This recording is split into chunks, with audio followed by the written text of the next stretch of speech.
ঢাকার রাজপথের সবচেয়ে ভিআইপি আসন ঢাকা ৮।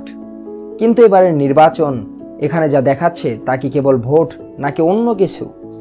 একদিকে বর্ষিয়ান নেতা মির্জা আব্বাস আর অন্যদিকে তরুণ নেতা নাসিরুদ্দিন পাটোয়ারি। পরিস্থিতি এতটাই উত্তপ্ত যে একজন অন্যজনকে সরাসরি চাঁদাবাজ বলে তকমা দিচ্ছেন। ওসমান হাদি হত্যাকাণ্ডের পর পুরো দেশের নজর এখন এই আসনে। কিন্তু এই দুই প্রার্থীর লড়াইয়ের আড়ালে কোন নতুন সমীকরণ দানা বাঁধছে? কেন মির্জা আব্বাস আর নাসিরুদ্দিনকে নিয়ে ইন্টারনেটে গেম ভাইরাল হচ্ছে? আজকের নিউজ অ্যানালাইসিসে আমরা উন্মোচন করব ঢাকা ৮-এর সেই অজানা তথ্য যা আপনি হয়তো অন্য কোথাও শোনেননি। তাই ভিডিওটা শেষ পর্যন্ত দেখুন। শুরুটা হয়েছিল ওসমান হাদিকে গুলি করে হত্যার মাধ্যমে। এই একটি ঘটনাই পুরো ঢাকা ৮ আসনের প্রেক্ষাপট বদলে দিয়েছে।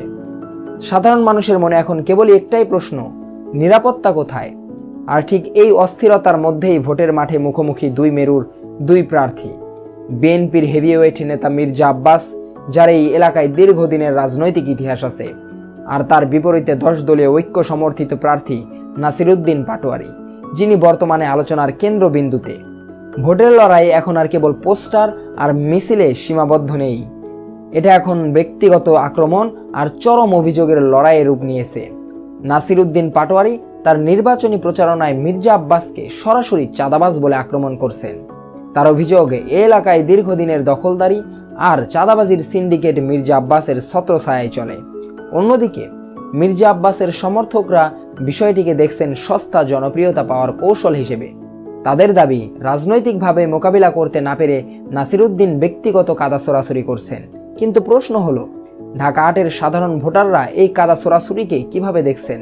তারা কি উন্নয়নের পক্ষে, নাকি এই অভিযোগ পাল্টা অভিযোগের গোলকধাঁধায় হারিয়ে যাচ্ছেন? সবচেয়ে আশ্চর্যজনক বিষয় হলো, এই দুই প্রার্থীর রাজনৈতিক ক্ষুব্ধ এখন ডিজিটাল দুনিয়ায় গেম হিসেবে ভাইরাল হয়ে গেছে।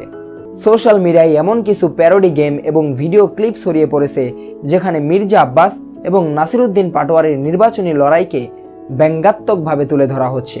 কেউ বানাচ্ছেন র্যাপ গান, কেউ বা বানাচ্ছেন অ্যানিমেটেড কার্টুন, যেখানে দুই প্রার্থীর বিতর্ককে হাসির ছলে ফুটিয়ে তোলা হচ্ছে।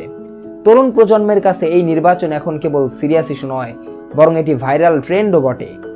ঢাকা ৮ আসনে কেবল এই দুইজনই নন, মেঘলা আলমের মতো প্রার্থীরাও আলোচনায় আছেন।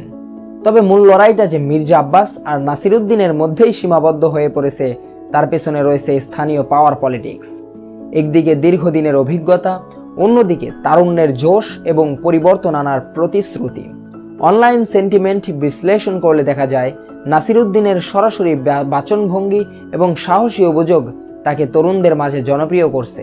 আবার মির্জা আব্বাসের পুরনো শক্ত অবস্থান তাকে এখনও শক্ত প্রতিদ্বন্দ্বী হিসেবে টিকিয়ে রেখেছে। নির্বাচন ঘনিয়ে আসছে আর ঢাকা ৮-এর উত্তাপ যেন বেড়েই চলেছে।